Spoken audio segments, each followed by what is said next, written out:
कायनात के हर बड़े शायर, फ़लसफ़ी, साइंटिस्ट ने, साइंसदान ने कायनात के मादे की बुनियादी इकाई को जानने की कोशिश की है और ये कोशिशें सदियों से जारी हैं। डेमोक्राइटस ने एटम की बात की।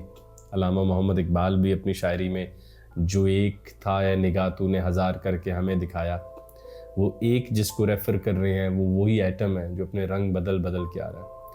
पिछले दिनों मैंने रॉबर्ट शेक्ले को पढ़ना शुरू किया। इनकी किताब अनटच्ड बाय ह्यूमन हैंड्स इनका एक छोटा सा नावल है, लेकिन उसी में एक और नावल मुझे मिला जिसका नाम है वॉर्म। उसमें रॉबर्ट शेक्ले एटम की डेफिनेशन देते हैं जो कि बहुत ही हैरानकुन है।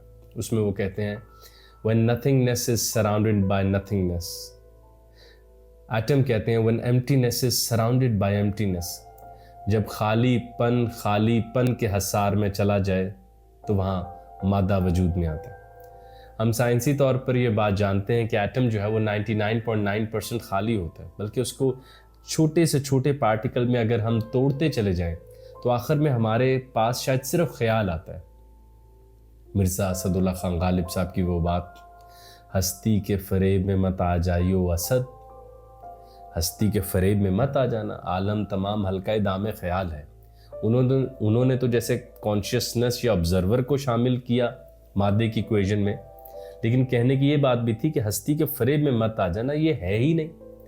तो रॉबर्ट शेक्ले ने भी ये कहा है when emptiness is surrounded by emptiness that is what we call as an atom. जब कुछ नहीं के साथ वक्त बताता है तो वहां शायद मादा आता है, या जब कुछ नहीं के हसार में होता है। बहुत ही हैरानकुन बात है। ये जो नावल है वॉर्म रॉबर्ट शेक्ले का, इसमें एक आदमी है जिसको कोई आवाज़ें आने लग गई हैं और वो इस बात से वाकिफ़ है कि वो स्किज़ोफ्रेनिया का मरीज़ नहीं है जिसमें आपको दूसरी आवाज़ें या मनाज़र नज़र आते हैं। तो जो दूसरी आवाज़ उसको आ रही है वो उसके बारे में काफ़ी परेशान है और वो आवाज़ कह रही है मैं मौजूद हूँ और मैं बीइंग भी हूँ, बस मेरा वजूद नहीं मिल रहा, मेरी मदद करो, मुझे यहाँ से रहा करो। तो उसे एहसास होता है कि उसको आवाज़ें नहीं आ रही, ये तो हकीकी आवाज़ है। तो वो उससे बातचीत शुरू करता है। वो कहता है भाई तंग आ जाता है, तुम नज़र नहीं आते, मैं तुम्हें ढूंढूं ही क्यों। तो वहाँ वो आवाज़ जो नज़र नहीं आ रही, जो गैब में जैसे गुमी हुई है, वो उस आदमी को जो मादी दुनिया ज़माओ मकाम में मौजूद है उसको कहता है कि मैन क्रिएट्स गेस्टाल्ट।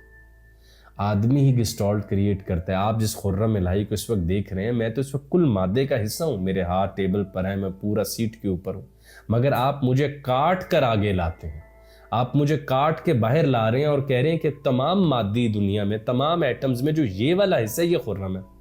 मिसाल इसकी ले लेते हैं, ये जो यहाँ पेंटिंग मौजूद है ये तो इस टेबल का हिस्सा ही है, ये भी एटम्स, ये भी एटम्स, ये भी मादा, ये भी मादा। मगर वो इंसान, वो कॉन्शियसनेस है जो इसको अलहदा करके कह रही है कि यार इसको थोड़ी देर एक पेंटिंग कह लेते हैं। या ये जो यहाँ स्टैच्यू सा पड़ा हुआ है, अगर आप देखें तो ये भी मादे का और ये इसी मेज के ऊपर तो मौजूद है।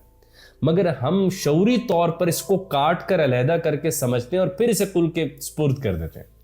यानी जुज को हम काटते हैं, अलहदा करके समझते हैं और फिर कुल के स्पुर्द कर देते हैं। वो कहता है हजूर कुछ भी तो मौजूद नहीं है, ये मानी तो हम क्रिएट कर रहे हैं कि कुल के मंजर से छोटे छोटे टुकड़े काट के अपनी समझ और मफहूम पैदा करने के लिए, और फिर हम उन्हें कुल के स्पुर्द कर देते हैं। आप देखिए कोई ऐसी बड़ी बात आपने सुनी होगी। तो आखिरकार वो जो आवाज़ जिस बंदे को सुन रही है वो उसे कहता है और सितारों के बारे में क्या ख्याल है। उसने कहा ये भी आसमान पर देखो तो कुछ दाने ही हैं। तो हम उन दानों या टुकड़ों को या पर्ल्स को, मोतियों को अलहदा करके समझते हैं कि भाई वो सितारा है और फिर कुल के स्पुर्द कर देते हैं, क्योंकि वो तो कुल ही है। तो ये जो टाइटल है मैन क्रिएट्स गेस्टाल्ट, आप जानते हैं गेस्टाल्ट नफ्सियात की एक बहुत अहम टर्म है जिसमें ये समझा जाता है कि जो कुल है वो जुज की वैल्यू से ज़्यादा अहमियत पा जाता है। यानी कि अगर 1 जमा 1 जमा 1 जमा 1 करके हम एक कुल की तरफ बढ़ें तो कुल इनकी एडिशन से ज़्यादा अहमियत रखेगा शऊर के लिए। तो इसमें हैरानकुन बात यह है कि वो ये बात बता रहा है कि मानी जो हम क्रिएट करते हैं या जब किसी ऑब्जेक्ट को हम ऑब्जर्व करते हैं तो हम उसको कुल से काट के जुज की एक नई जिंदगी फराहम करते हैं, हालांकि उसकी कोई अलहदा शनाख्त नहीं होती। ये सारा मंजर एक ही गुदा हुआ है।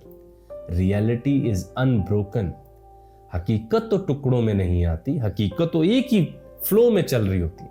ये इंसानी शऊर है जो रियलिटी, जो अनब्रोकन को तोड़ता है उसमें से छोटी छोटी चीज़ों को अलहदा करके समझता है और फिर वापस कर देता है। मैं जल्द वीडियोस बनाऊंगा स्पेशलाइजेशन के खिलाफ। तो हम हर चीज़ को टुकड़ों में समझने के आदी हो चुके हैं, हम हर चीज को जुज में समझने के आदी हो चुके हैं, और हमने किसी ऐसे उस्ताद के दरवाजे को नहीं खटखटाया जो उन तमाम अज्जा को कुल की सूरत में हमें जोड़ना भी तो सिखाए।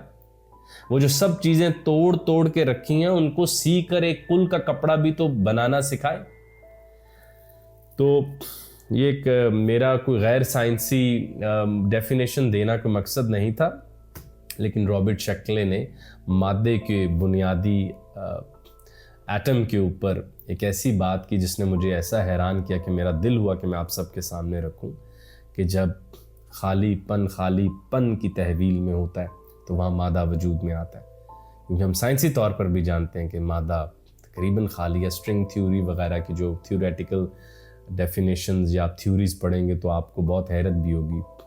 इसीलिए कहते हैं कि आप ज़ौक़ो शौक़ से आलिम नहीं भी हैं, मौज़ूआत नहीं भी पढ़े, किसी भी शय के ऊपर बड़ी राय देने के अहल ज़रूर बने और बिल्कुल डरे बगैर दें। मैं जल्द आपके सामने एक थ्योरी रखूँगा, इट फ्रॉम बिट, तो उसके बाद आप कहेंगे यार इतनी बुनियादी मगर इतनी म्यारी और इतनी बुलंद बात मेरे जहन में क्यों ना आई। क्योंकि हम डरे सहमे बैठे कि मैंने तो वो मजमून पढ़ा ही नहीं। तो भाई आपके पढ़ने से वो मजमून थोड़ी ना रुक रहा है, या आपका शऊर उसको ऑब्जर्व करना थोड़ी ना रोक रहा। आपने फिजिक्स नहीं पढ़ी तो क्या फिजिकल वर्ल्ड रुक जाती है, जाम हो जाती है? तो राय दें, क्योंकि राय देने के लिए वाहिद हम ही एक्टिव कॉन्शियसनेस है इस कायनात में।